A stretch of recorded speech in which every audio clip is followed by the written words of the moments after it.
ദൈവ തിരുനാമത്തിന് മഹത്വമുണ്ടാവട്ടെ. Bible reading പ്രോഗ്രാമിൽ സംബന്ധിക്കുന്ന എല്ലാവർക്കും കർത്തൃനാമത്തിൽ സ്നേഹവന്ദനം അറിയിക്കുന്നു. റോമാലേഖനം 9-ാം അധ്യായമാണല്ലോ നമ്മളിന്ന് വായിക്കുന്നത്. അതിൻ്റെ 1 മുതൽ 5 വരെയുള്ള വാക്യങ്ങളിൽ ഇസ്രായേലിനെ കുറിച്ചുള്ള വിശുദ്ധ പൗലോസിൻ്റെ വലിയ ദുഃഖമാണ്.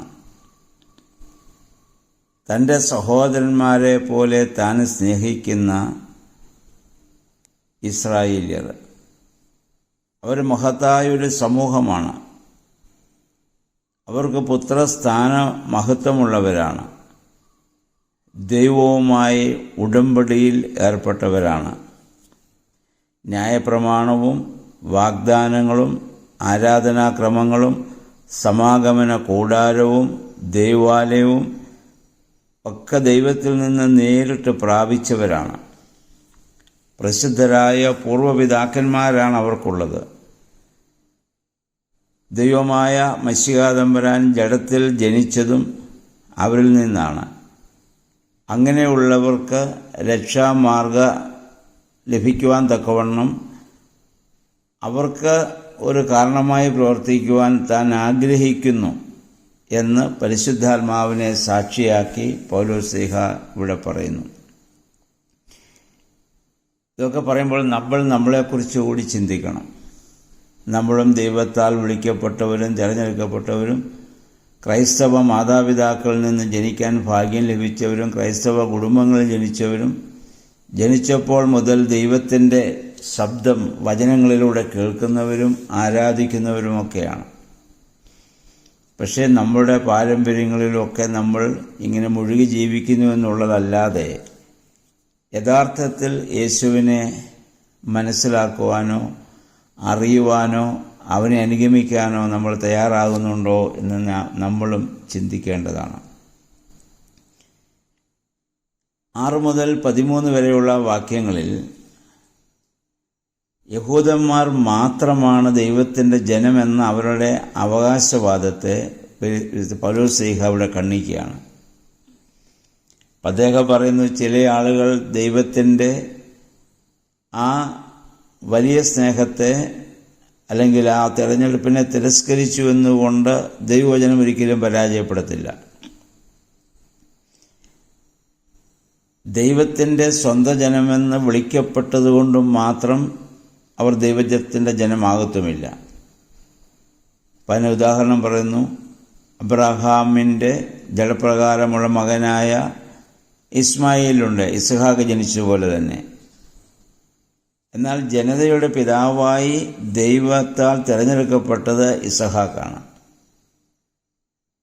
അപ്പം ഇതിൽ നിന്ന് മനസ്സിലാക്കേണ്ടത് ദൈവസന്നിധിയിലുള്ള അവകാശ സ്ഥാനം ആരുടെയും ജനനത്തിൻ്റെ പേരിലോ ജനിച്ച സമൂഹത്തിൻ്റെ പേരിലോ അല്ല.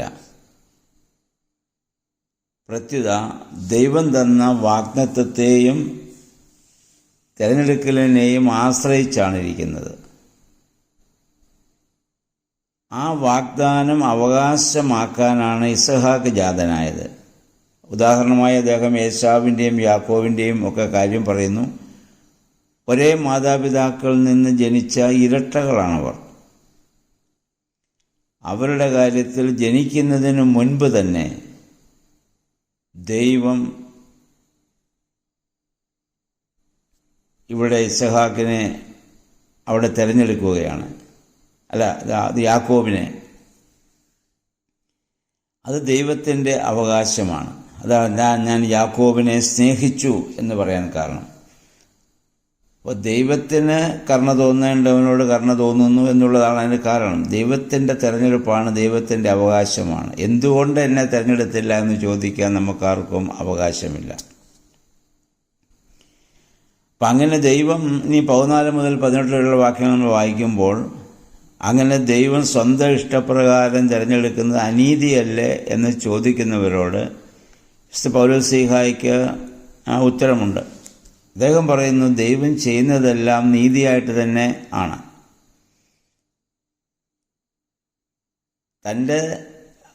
തനിക്ക് തിരഞ്ഞെടുക്കാനുള്ള അധികാരത്തെപ്പറ്റി ദൈവം മോശയോട് കൽപ്പിച്ചിട്ടുണ്ട്. എനിക്ക് കരുണ തോന്നണമെന്നുള്ളവനോട് കരുണ തോന്നുന്നു, ദയവ് തോന്നണമെന്നുള്ളവനോട് ദയവ് തോന്നുന്നു. അത് ദൈവത്തിൻ്റെ അവകാശമാണ്. എന്ന് പറഞ്ഞാൽ ആഗ്രഹിക്കുന്നവൻ്റെ കൈകളിലല്ല, അതായത് മനുഷ്യൻ്റെ ഇഷ്ടവും പ്രയത്നവുമല്ല ദൈവ തിരഞ്ഞെടുപ്പിൻ്റെ മാനദണ്ഡം. ദൈവത്തിൻ്റെ ഇഷ്ടവും ദൈവത്തിൻ്റെ കരുണയും അത്രേ.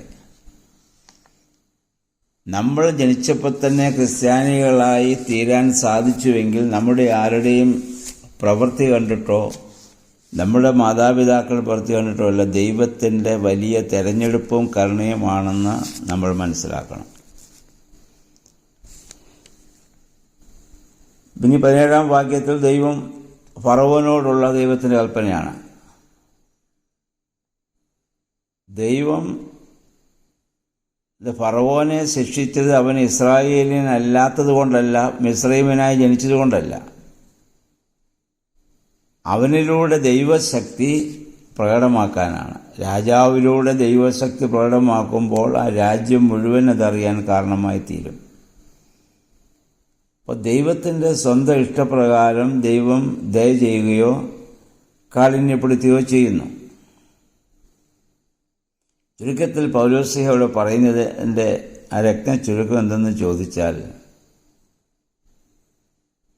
അവർ ഇസ്രായേൽ തിരസ്കരിക്കപ്പെടാനുള്ള കാരണം ദൈവത്തിൻ്റെ ദീർഘക്ഷമയ്ക്ക് ശേഷവും അവർ മനം തിരിഞ്ഞില്ല എന്നുള്ളതാണ്. അതാണ് അവരുടെ കുറ്റം. എല്ലാവരോടും കരുണ ചെയ്യണമെന്നുള്ളതാണ് ദൈവത്തിൻ്റെ ഇഷ്ടം. അല്ല, ദൈവം ആരെയും കഠിനഹൃദയരാക്കുകയല്ല. വീണ്ടും ആവർത്തിച്ച് ദൈവത്തിൻ്റെ ആ കരുണയെ നിഷേധിക്കുമ്പോൾ സ്വാഭാവികമായി കഠിനഹൃദയമുള്ളവരായി മാറുകയാണ്. ഫറവോയ്ക്ക് എന്താ സംഭവിച്ചത്? 10 ബാധയെ മോശ ഇറക്കിയിട്ടും അതെല്ലാം കണ്ടിട്ടും അനുദപിക്കാനുള്ള മനസ്സ് വന്നില്ല, അല്ലെങ്കിൽ ആ ജനത്തെ വിട്ടയക്കാനുള്ള മനസ്സ് വന്നില്ല എന്നുള്ളതാണ്. ഇതാണ് നമുക്ക് സംഭവിച്ചുകൊണ്ടിരിക്കുന്നത്. എത്രയോ പ്രാവശ്യം ദൈവത്തിൻ്റെ കരുണ നമ്മൾ മനസ്സിലാക്കിയവരാണ്. പക്ഷേ ആ കരുണയിൽ വീണ്ടും ദൈവത്തോട് ചേർന്ന് നിൽക്കുവാൻ സാധിക്കാതെ നമ്മുടെ ഹൃദയത്തെ പാപം ചെയ്ത് നമ്മൾ കഠിനമാക്കുന്നു. അപ്പം മനുഷ്യൻ്റെ ആ വീണ്ടും വീണ്ടുമുള്ള ആവർത്തിച്ചുള്ള പാപമാണ് കഠിനഹൃദയമുള്ളവരായി മാറാനുള്ള കാരണം. ഇനി 19 മുതൽ 29 വരെയുള്ള വാക്യങ്ങളിൽ ദൈവത്തിൻ്റെ കോപവും ദൈവത്തിൻ്റെ കാരുണ്യവും നമുക്ക് കാണാം. അപ്പോൾ വേണേൽ ചോദിക്കാം, ദൈവത്തിൻ്റെ ഹിതം ആർക്കും തടയാൻ സാധിക്കത്തില്ലെങ്കിൽ യഹൂദരെ പിന്നെന്തിനാണ് കുറ്റപ്പെടുത്തുന്നത് ചോദിച്ചേക്കാം. ഇവിടെ മനസ്സിലാക്കേണ്ട ദൈവം അല്ലെങ്കിൽ സൃഷ്ടിതാവിൻ്റെ ഹിതത്തെ ചോദ്യം ചെയ്യുവാൻ ഒരു സൃഷ്ടിക്കും അവകാശമില്ല. ദൈവം യഹൂദന്മാരോട് ദീർഘക്ഷമ കാണിച്ചുകൊണ്ടിരുന്നു. താൻ നിശ്ചയിക്കുന്ന കാര്യത്തിനായി ഓരോ ജനതയും രൂപപ്പെടുത്തുക എന്നുള്ളത് ദൈവത്തിൻ്റെ ഇഷ്ടമാണ്. എന്നാൽ തൻ്റെ ശ്രേഷ്ഠ ഉദ്ദേശത്തിന് അനുസരണമായി പ്രവർത്തിക്കാതിരുന്നപ്പോഴും താൻ ദീർഘക്ഷമയോടെ ഇരുന്നു എന്ന കാര്യം ഓർക്കുക. ഇതുപോലെ ദൈവത്താൽ വിളിക്കപ്പെട്ടവരായ നമ്മളോടും, പുതിയ നിയമത്തിൽ വിളിക്കപ്പെട്ട നമ്മളോടും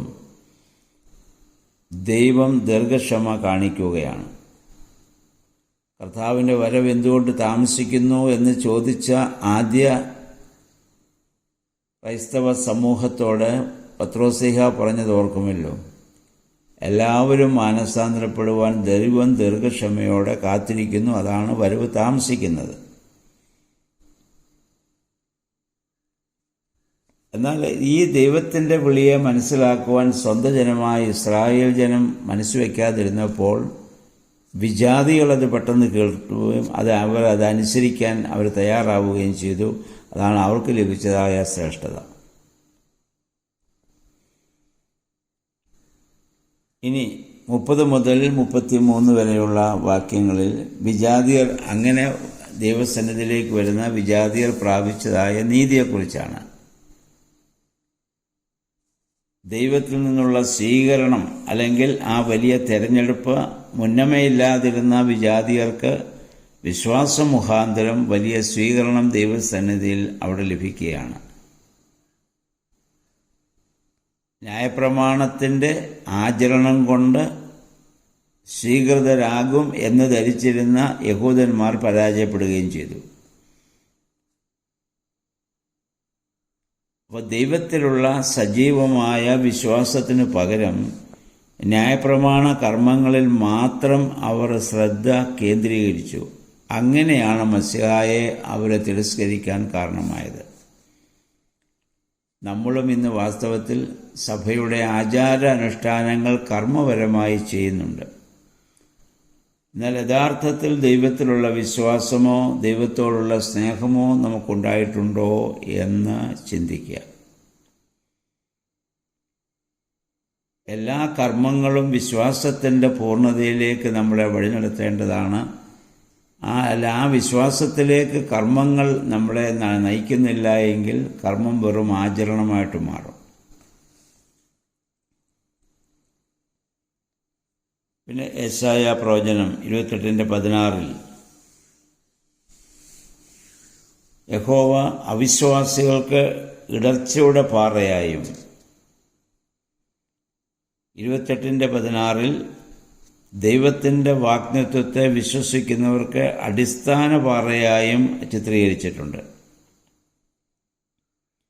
പൗലോസ്ലീഹ ഇത് രണ്ടും ഉദ്ധരിച്ച്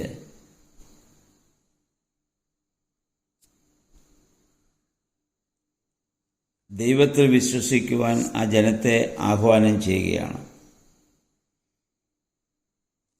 അപ്പം നമ്മളും ഈ 9-ാം അധ്യായം വായിക്കുമ്പോൾ നമ്മുടെ ഇപ്പോഴത്തെ അവസ്ഥ നമ്മൾ മനസ്സിലാക്കണം. ജനിക്കുന്നതിന് മുൻപ് ദൈവത്താൽ വിളിക്കപ്പെട്ട് തിരഞ്ഞെടുക്കപ്പെട്ട ജനമാണ്.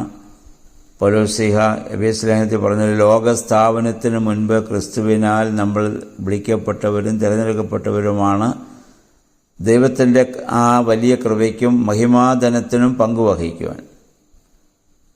എന്നാൽ കർമാചരണം നടത്തുന്നു എന്നുള്ളതല്ലാതെ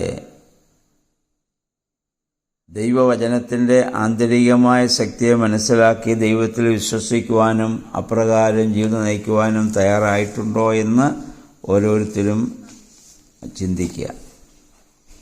അതിനെ 9-ാം അധ്യായം ഇസ്രായേൽ ജനത്തിൻ്റെ അവസ്ഥ നമ്മൾ മനസ്സിലാക്കി നമുക്ക് പൂർണ്ണമായി ദൈവത്തിലുള്ള ഒരു സമർപ്പണത്തിന് വിധേയമാകുവാൻ 9-ാം അധ്യായം സഹായിക്കട്ടെ. ഇത് ആവർത്തിച്ച് വായിച്ച് നമ്മളെ തന്നെ പൂർണ്ണമായ ദൈവസന്നിധിയിൽ നമുക്ക് സമർപ്പിക്കാം. ദൈവത്തിൻ്റെ പരിശുദ്ധാത്മാവ് അതിന് നമ്മെ ശക്തീകരിക്കട്ടെ.